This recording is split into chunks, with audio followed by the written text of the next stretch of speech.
Did Cole betrays Jeremiah? Jeremiah can be seen attempting to trick Joanne. He begins by mourning the loss of his wife and the martyrdom of his son abroad. He eventually brings up the subject of sacrifice and asks Joanne if Dwight has actually made any sacrifices. Dwight has given up 25 years of his life, according to Joanne. As Jeremiah notes, that was for the Invernizzis, his crime family. How about his own family, though? Jeremiah accuses Dwight of having no conscience and never having remorse because Joanne doesn't respond to that query. In response, Joanne asks Jeremiah whether he has any regrets, fully aware that he places the burden on himself. Jeremiah becomes enraged because he sent his older son to fight and dislikes that he has turned to kidnapping in order to maintain his position at the top of the social hierarchy. He only knocks over the meal in front of him, he doesn't harm Joanne. Now, because Jeremiah is so preoccupied with Joanne, he doesn't realize that his own son has effectively crossed sides and arrived at Bread, $2 Saloon to let Dwight know where Joanne is. Because of all the terrible things he has done on Jeremiah's behalf, Cole obviously doesn't receive the best greeting, but when Cole tells them Joanne is doing well, Dwight and his team settle down and hear what Dunmire Jr. has to say after Spencer informs the group that many people were spared from the hotel explosion because Cole released that information. In order to make it easier for Dwight and his crew to find Joanne, Cole begins recording the number of soldiers in Jeremiah's army, the condition of his armory, and even offers to create a thorough map of the Dunmire estate. They assign responsibilities and leave once they have a clear understanding of what they are up against. However, Dwight advises Goody to wait. Because Goody will have to assume control of the entire empire he has established if Dwight does not survive this ordeal. Because Spencer is a child and Dwight doesn't want Cole to have to fight his own father and then witness his death, they are also excused from the assault. Because Joanne is the only one who can accept the offer of giving up control of the distillery in order to prevent the impending violent conflict between Dunmire and Dwight's men, he has singled her out.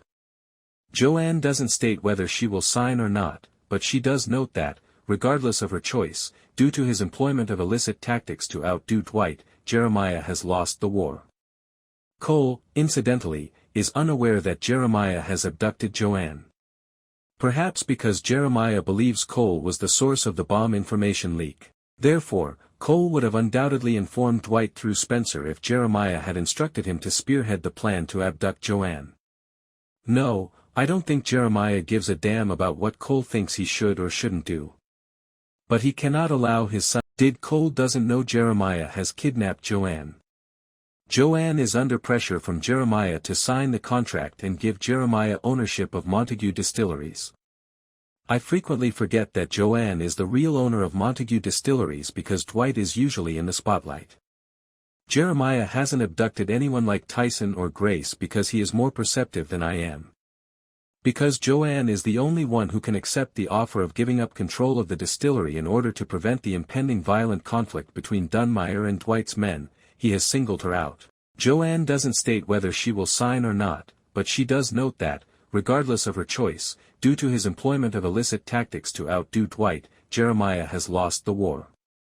Cole, incidentally, is unaware that Jeremiah has abducted Joanne.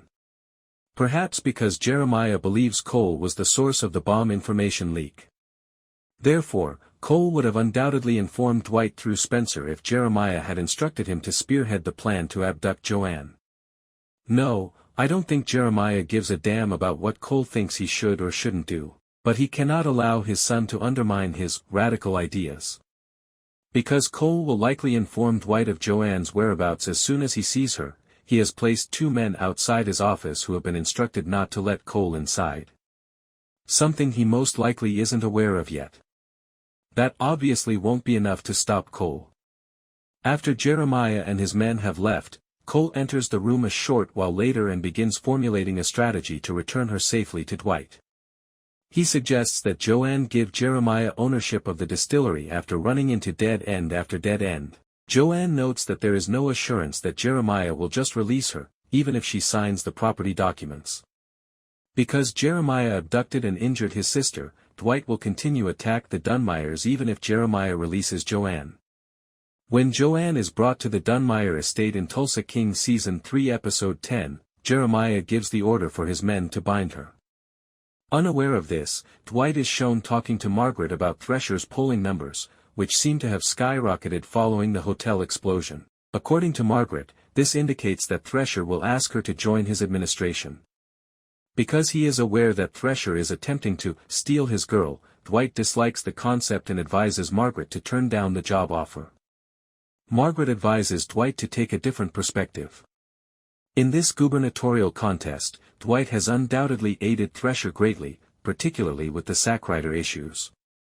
However, how long will Thresher recall that? When Thresher is criticized for hanging around with such a mobster, he will eventually want to put some distance between himself and Dwight, possibly even severing their relationship. If Margaret joins his cabinet, she will be able to give Dwight any information he requires.